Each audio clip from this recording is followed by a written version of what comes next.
Welcome back. The other day I put tires on this big red three-wheeler, and while doing that I noticed that the front wheel bearings were a little bit gravelly. Now because I want to ride this on a pretty long trip, I'm going to go ahead and put some new wheel bearings and seals in there before I leave. And I'm going to walk you through doing that right now. Alright, we're going to start off by looking at that seal. And you can see that it's pretty nasty and was probably going to let water and dirt get into the bearings, and that's likely what happened. The nut on your axle will not look like this because this is not the right one. I ordered the right one, but now that I'm looking at it, I'm hoping somebody didn't thread this axle to a different size and put a different nut on it. So I guess I'll find that out when I get the new axle nut here. So we'll start out by removing this front axle nut. Now if you run into an issue like I am where this axle nut is actually spinning, there's a hole through the other side. You can stick something through that to keep the axle from spinning.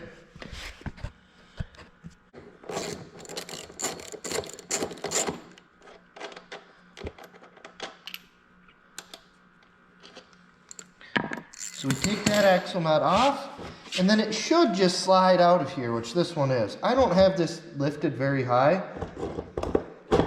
What happens is it will first drop out of this side. You can rotate the forks a little bit, drop this spacer off, set it off to the side, support the axle support the tire as you pull the axle out. Once the axle is out, you will slide the tire and brake assembly towards the other side. It will then drop out of the way. So what I did there is I slid this whole assembly sideways to release the brake from this hole right here. Once it drops down and out, the brake assembly is now free. We'll tuck it back behind there on the other side. And we have our tire out and ready to do the wheel bearings and seals in it. We'll start out with the wheel seal.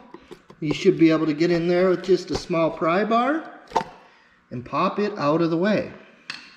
Now the reason I'm replacing these is that these bearings feel rough. They should be very smooth to turn, and these ones are not. Now the next tool I'm going to use to actually pull the bearing out is a blind hole puller. So it's got a ridge on the end, and as you tighten this up, it actually expands out and grabs into the bearing. So I will use that with a slide hammer, which has this weighted section that you pull against. I'm just leaving this hub attached right to the rim and tire because it'll add extra weight and should help me be able to actually do this.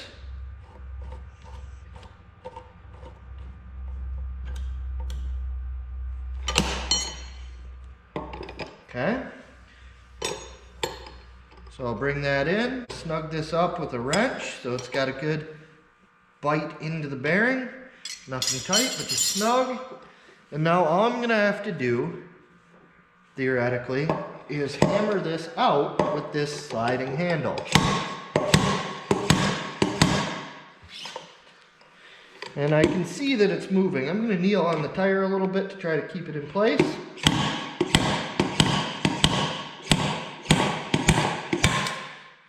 Alright, so there is our first axle bearing removed. Now down inside of here is actually a tube that sits between the two bearings. It's not a bad idea to pull that thing out and take a look at it. I'm not going to show you this part, but I will clean this center and grease it with new grease. But for right now, we'll flip it over to the other side. Same deal. Actually, that seal just fell out, so that one really wasn't doing that great.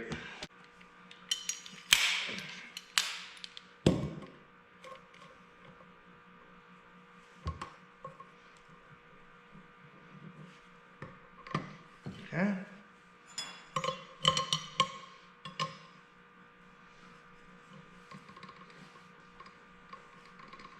Snug that one up. This is also a really good time to take a look at your brakes, make sure they're in pretty good shape, and maybe clean them if you need to.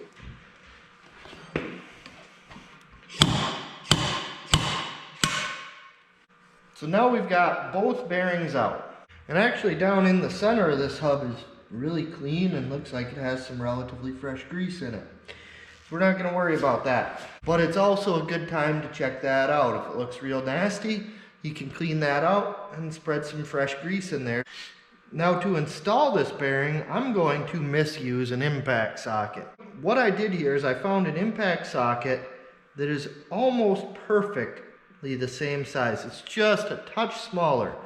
You want to make sure that you are hitting on this silver outer ridge. You don't want to install off the center and you don't want to damage the seal. So you want to find something that presses on the outer edge of this bearing. And this one works pretty good. So I'm just going to take that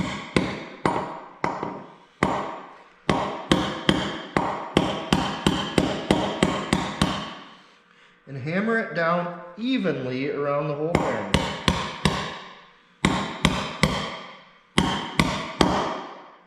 And if you hear that tone change, like it just did, that's because it has now seated all the way down into the race.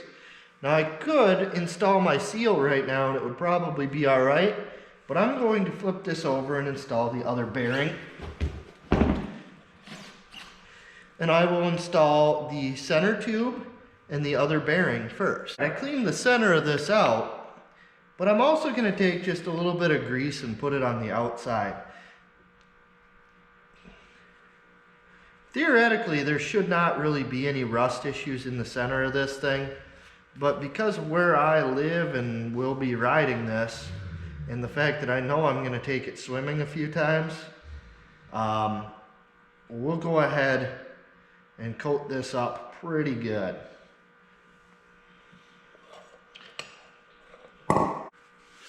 So before I start to hammer this one in, I'm just going to take this axle and align that shaft down through the center.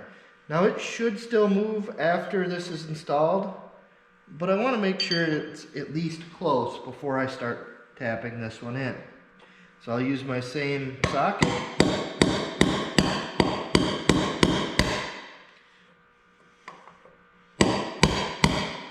And as it starts to get close to settled down, I'm actually going to take this axle again,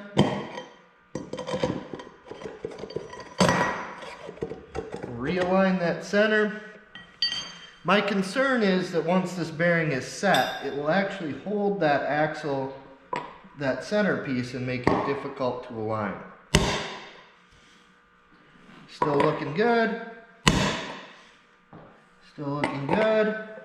And there's the tone change, so we know we're set. So we'll take our axle shaft, and we'll take our axle. It still drops down through the center. So everything's good there. Now for the seals. When you're looking at these, they have 5 little spots or boxes around the outside. We want those to face up. And honestly, these I can just put in by hand, which I was not really expecting.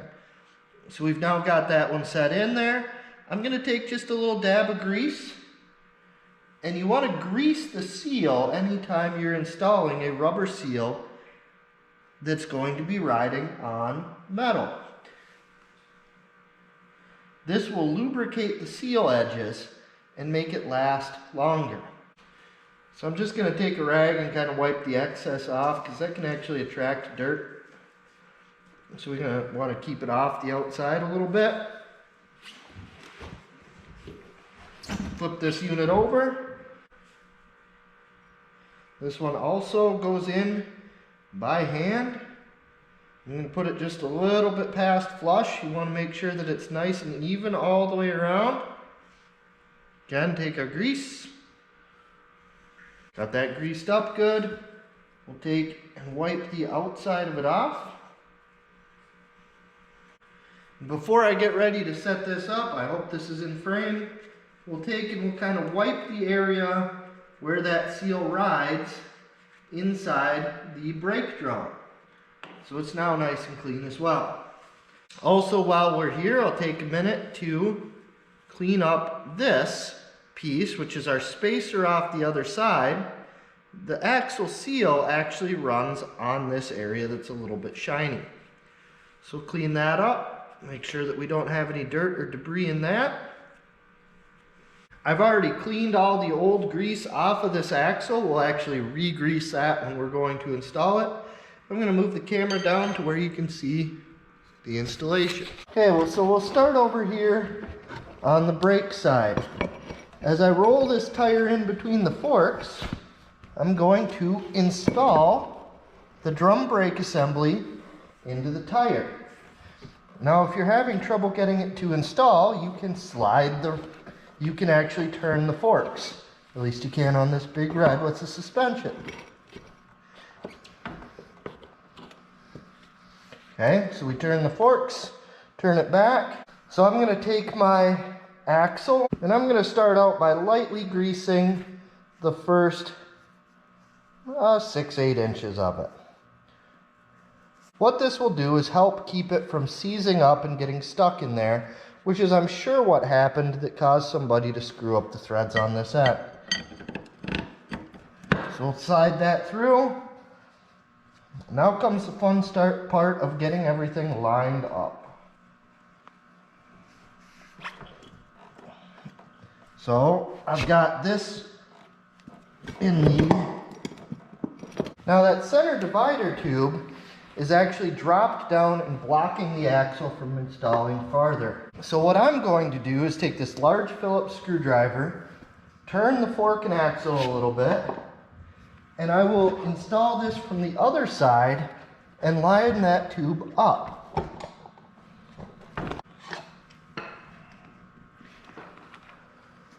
Now that that's centered, the axle will start to slide in. I'm only going to slide it into about where I stopped greasing it. Now I'm going to take the grease and grease the rest of the axle. Again, same reason. Someday I'm going to have to take this back apart. So we'll just grease this thing up so hopefully it comes apart easier next time. Now what I'll do is this side will just slide in fairly easily. So I'm actually going to roll you over to the other side and watch what happens over there. Now what's going on this side is I'm going to have to install this spacer. So I'll make sure the spacer is nice and clean, install it into the seal, roll it back into place to where it is lining everything up.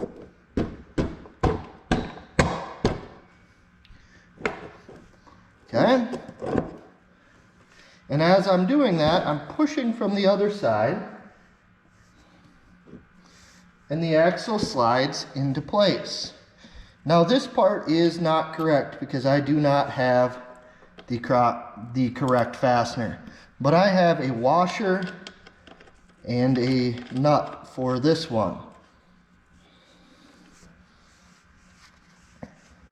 And I did not look up the torque spec because I'm putting this back together just temporarily until I get the right parts. But I will put that in the description. So now you will tighten this nut, and then if you have the correct nut, you will then put a cotter pin through the castle nut apparatus. I don't have that part though, so this is the end of this one. Other than the torque spec and cotter key, that's how you change the axle bearings in an 84 Big Red or any three-wheeler that has these suspension forks like this one. Thanks for watching, and I'll see you later.